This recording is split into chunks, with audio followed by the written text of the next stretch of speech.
இந்த அறிவிப்புகள் இது தமிழ்நாட்டில் இதுக்கு முன்னால் எப்போவுமே இல்லாத வகையில் ஒரு பொருளாதார ஆய்வறிக்கை முன்னால் வெளியிட்டுட்டு முதல் முறையாக தமிழ்நாடு அரசாங்கம் சார்பில் வெளியிடப்பட்டு அதற்கு அடுத்து பட்ஜெட் வந்து தாக்கலாயிருக்கு.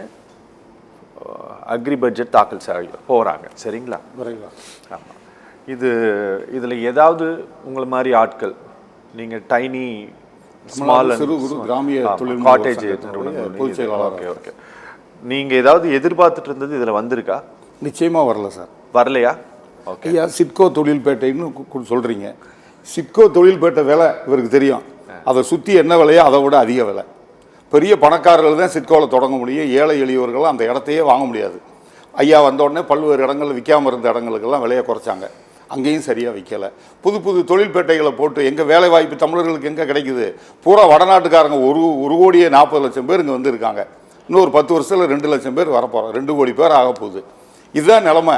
புதிய தொழில்பேட்டைகளை உருவாக்கி வடநாட்டுக்காரங்களுக்கும் வெளிநாட்டுக்காரங்களுக்கும் கொடுத்துட்டு போனால் வடநாட்டுக்காரனை கொண்டு வந்து வேலை பார்க்குறான். நம்ம தமிழர்களுக்கு வேலை கிடைக்குதா? புதிய திட்டங்கள் நிறைய அறிவிக்கலாங்க. எல்லாமே நிறைவேற்றப்படுதா?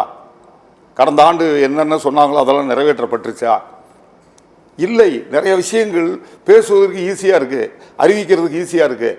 இன்றைக்கி மின்சார கட்டணம் கூடிருச்சு, விலைவாசி கூடிருச்சு, நம்ம டோல்கேட் கட்டணம் கூடிருச்சு. அதனால் நிறைய தொழில்கள் நலிவடைஞ்சு போச்சு. இந்த சிவில் பிரச்சனை காரணமாக எந்த வங்கியும் கடன் தர்றதில்லை. நான் இங்கே தாங்கள் காலையில் சொன்ன பிறகு தமிழ்நாட்டில் எத்தனை சங்கம் இருக்கோ, சிறுதொழில் சங்கம், வியாபாரி சங்கத்திலிருந்து இன்றைக்கி இருக்க டான்ஸ்டியா பிரசிடென்ட் ஐயாவிலிருந்து பழைய பிரசிடென்ட் மாரியப்பன்லேருந்து பழைய பொதுச் செயலாளர் வரைக்கும் எல்லாத்தையும் பேசிட்டு இதை பார்த்தீங்களா? பார்த்தோம். இதில் என்ன தான் இருக்குது? இதனால் வளருமா? இன்னென்ன விஷயங்கள்லாம் அறிவிச்சிருக்காங்களே, இது சாத்தியமா? இங்கே தான் வேலைக்கு ஆள் இல்லையே. போன ஆண்டை விட ஐயா அறிவிக்கிறாங்க 11.6% குழந்தைகள் பிறப்பது குறைஞ்சி போச்சு. தொழில் முனைவோர் வரவில்லை. மாவட்ட தொழில் மையங்கள் சரியாக இயங்கலை. மாவட்ட தொழில் மையமோ மற்ற நிறுவனங்களோ உத்தரவு போட்டால் எந்த வங்கியும் கடன் தர மாட்டேங்குது. இதே முத்ரா லோன் இந்தியாவிலேயே அதிக பேருக்கு தமிழ்நாட்டில் கொடுத்துருக்கேன்றாங்க. என்ன கணக்கு எழுதுறாங்க? இப்போ அண்ணாச்சி ஒரு கம்பெனி வச்சுருக்காங்க. உடனே அவர்கிட்ட சொல்கிறாங்க, உங்கள் மனைவி பேரில் ஒரு லோனை போடுங்க முத்ராவில், நீங்கள் செக்யூரிட்டியெல்லாம் கொடுத்துருக்கீங்க, உங்களை பற்றி நல்லா தெரியும். உடனே அவர் மாதிரி ஒரு 3 பேரை பிடிக்கிறாங்க. 3 பேருக்கு கொடுக்கணும் முத்ரா. 3 யாராவது பெண்களை பிடிச்சி லோன் கொடுத்ததா கணக்கு எழுதிடுறாங்க இந்த வங்கி மேலாளர்கள். தமிழகம் எங்கும் சார் கடன் உதவி சரியாக தரப்படுறதில்லை. இன்னொரு காரணம், சின்ன ஒரு வங்கியில் போய் ஒரு நகை கடன் வாங்கியிருந்தால் கூட அது உடனே சிபிலில் வந்துடுது. நீங்கள் நகை கடன் வாங்கியிருந்தீங்க, கட்டாமல் விட்டீங்க, அப்புறம் ஏலம் போயிருக்கு, உங்களுக்கு எந்த லோனும் தரமாட்டான். ஒருத்தர் ஒரு சின்ன ஒரு பொருள் வாங்குவதற்கு ஜாமீன் கையெழுத்து போடுறாரு. டிவி வாங்குறதுக்கு 145 ரூபா அவர் கட்டாமல் விட்டுருக்காரு பல ஆண்டுகளுக்கு முன்னால். நீ ஜாமீன் போட்டாலும் கட்டலை, உனக்கு லோன் தரமாட்டான். இப்படி இருக்கும்போது எப்படிங்க தொழில் முனைவர்? இந்த வாரம் ஒரு அறிவிப்பு கொடுக்குறாங்க, 1 லட்சம் பெண் தொழில் முனைவரை உருவாக்க போகிறோம்னு.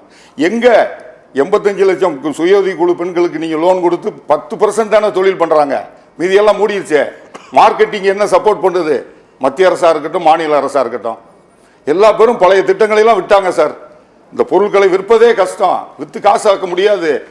உங்களை மாதிரி டிவிலையும் பத்திரிகையில் முழு பக்கம் கொடுக்குற பெரிய ஆட்கள் மட்டும்தான் விற்க முடியும். இந்த பெண்கள் 10% மோக 90% பெண்கள் சிறுதொழில் பண்ணலை. கரெக்டாக மானியத்தை வாங்கிட்டு ஒழுங்காக கட்டிக்கிட்டு இருக்காங்க. இதுதான் நிலைமை. இப்போ பாருங்கள், புதுசாக ஒரு 1 லட்சம் மகளிரை உருவாக்க போகிறோம். நீங்கள் பயிற்சி கொடுத்தா பயிற்சி பெற்றுக்குருவாங்க, கடன் வாங்குவாங்க, 6 மாதத்தில் மூடிட்டு போயிடுவாங்க. சார், தமிழ்நாட்டில் தொடங்கப்படுற சிறு குறு கிராமிய தொழில்களில் 60 முதல் 70% 3 முதல் 5 ஆண்டில் மூடப்படுது. அதை நிறுத்தணும்னா மார்க்கெட்டிங் சப்போர்ட் பண்ணணும். இதே சிட்கோ ஒரு காலத்தில் இரும்பு எஃகு பொருட்களில் இருந்து மெழுகு வரைக்கும் ஸ்கேர்ஸ் ரா மெட்டீரியல் இறக்குமதி பண்ணி எல்லாருக்கும் கொடுத்தாங்க. இவர்கள் பொருட்களை விற்பதற்கு மார்க்கெட்டிங் சப்போர்ட் பண்ணாங்க. எல்லாம் போய்விட்டது. மார்க்கெட்டிங் சப்போர்ட் வேணும். இந்த பெண்கள் 1 லட்சம் பேர் போட்டிருக்காங்கல்ல, இவங்களுக்கு அந்த புரட்சி தலைவி ஜெயலலிதா அம்மா காலத்தில், நான் அரசியல் பேசலை, நடந்த உண்மை. அவர் முதல் போட்ட ஒரு கையெழுத்து, தமிழ்நாட்டில் ஒரு special officer women development and women என்டர்பிரைசஸ்ன்னு போட்டாங்க. திரு ஆர் நடராஜன் ஐயா அவர்கள் உயிரோடு இல்லை, அவரை தலைவராக போட்டு தமிழகமுங்க போச்சுன்னாங்க. பெண்களுக்கு பூரா சிறப்பு நிதி, லோன் வாங்கினா 5% தள்ளுபடி, பெண்களுக்கு 30% வேலை கொடுத்தா தள்ளுபடின்னு போட்டு பெண்களுக்கான தொழில்பேட்டைகளை ஆரம்பித்தாங்க. லோன் இவ்வளோ கொடுத்தா இத்தனை பேர் பெண்களுக்கு கொடுக்கணும்னு சட்டம் கொண்டு வந்து 5 ஆண்டு காலம் தீவிரமாக நடைமுறைப்படுத்தினாங்க. இன்றைக்கி இந்த 1 லட்சம் போடுறாங்கல்ல, பயிற்சி கொடுப்பாங்க, 50 பேர் கொடுப்பாங்க, 12 பேர் தான் வருவாங்க பெண்கள். பயிற்சிக்கே வரமாட்டேங்கிறாங்க. அவங்களுக்கு 1000 வேலைகள் இருக்கு.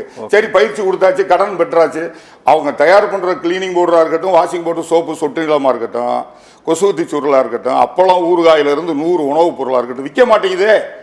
டிவியில் வரக்கூடிய பொருளை மட்டும் தானே மக்கள் வாங்குறாங்க. மக்கள்கிட்ட வாங்கும் சக்தி அதிகரிச்சிருச்சு. சரி, பேசுங்க. இதுக்கு வழி சொல்லுங்க. நீங்க என்ன சொல்ல நினைக்கிறீங்களோ சொல்லுங்க. புள்ளி விவரங்களுக்கும் பட்ஜெட்டுக்கும் அறிவிப்புகளுக்கும் நடைமுறைக்கே இல்லைங்க. அதை நான் சிரிச்சுக்கிட்டே இருந்தேன் மனசுக்குள்ள. இத்தனை பேருக்கு ஒதுக்கீடு பண்ணிட்டோம். குழந்தைகள் பிறக்கிறதே குறைஞ்சு போச்சு. கிராமங்களில் ஓராசிரியர் பள்ளி, ஈராசிரியர் பள்ளி எல்லாம் மூடியாச்சு. நீங்க புதிய திட்டங்கள், இன்ஃப்ராஸ்ட்ரக்சர் திரட்டி என்ன செய்ய போறீங்க? அந்நிய முதலீடு கொண்டு வரீங்க. ஒரு ஹூண்டாய் வர்றான், ஒரு நோக்கியா வருது, அவன் சம்பாதிச்சு அவன் நாட்டு கொண்டு போறான். இங்க வேலைக்கு ஆள் இல்லை, வடநாட்டுக்காரன வேலைக்கு கொடுக்குறான். இது தமிழ்நாடா? தமிழர்களுக்கு வேலை கொடுக்காம இந்த அண்ணாச்சிட்ட கேட்டேன். பாருங்க, இ ஆசிரம் அப்படின்னு சொல்லிட்டு இந்திய அரசாங்கத்தில் ஒரு வெப்சைட் ஒன்று இருக்குது. நீங்க யாரு வேணா இங்க எந்த ஊருக்கு வேணா போய் பதிவு பண்ணலாம். தமிழ்நாட்டை சேர்ந்தவர்களும் வேற மாநிலத்தில் போய் வேலை செய்யறதுக்கு பதிவு பண்ணியிருக்காங்க. ஆமா, சரியா?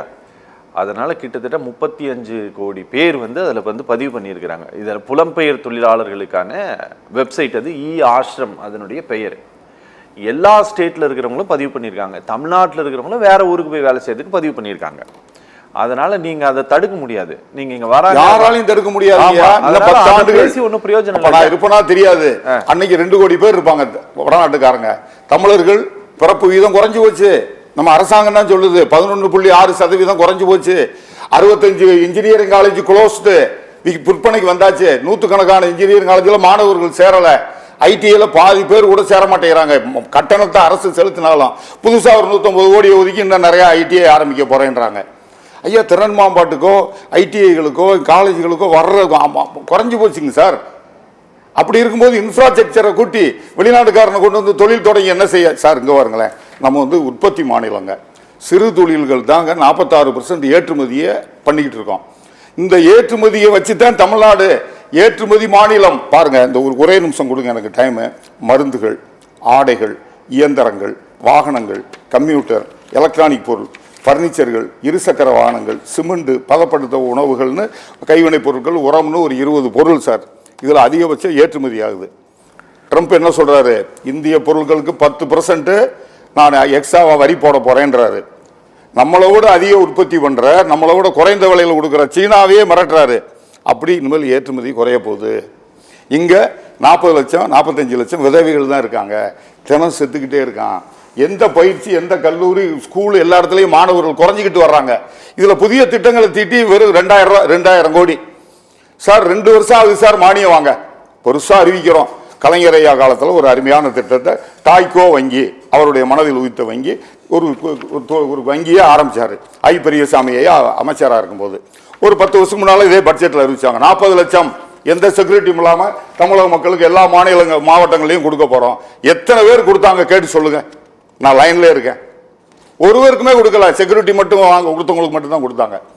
இப்படித்தான் சார் எல்லா வகையிலும் திட்டங்கள் வேறு. இந்த சுய உதவி குழுவை பற்றி பேசுறோம் சார், பூரா பொய். நான் எல்லா இப்பதான் துணை முதல்வர் ஐயா, நான் இந்த நேரத்தில் உதயநிதி ஐயாவை பாராட்டணும். அரசியல் பேசல. அவற்றை வந்த பிறகு எங்க பார்த்தாலும் கண்காட்சிகள், இந்த பெண்களுடைய பொருட்களை எல்லாம் விற்பனைக்கு உதவி நிறைய பண்ணிட்டு வர்றாரு. நான் யாரையும் பாராட்டணும், யாரையும் தாக்கணும்னு நினைச்சு வரல. இது உண்மை. இதுபோல் இன்னும் நிறைய பண்ணுங்க. நீங்க சுய உதவி குழுக்களுக்கு பணம் கொடுத்து ஒன்றும் பிரயோஜனம் இல்லை. அவங்க பொருட்களை வாங்குறதுக்கு ஆள் இல்லையே. சரி, ஓகே ஓகே ஓகே.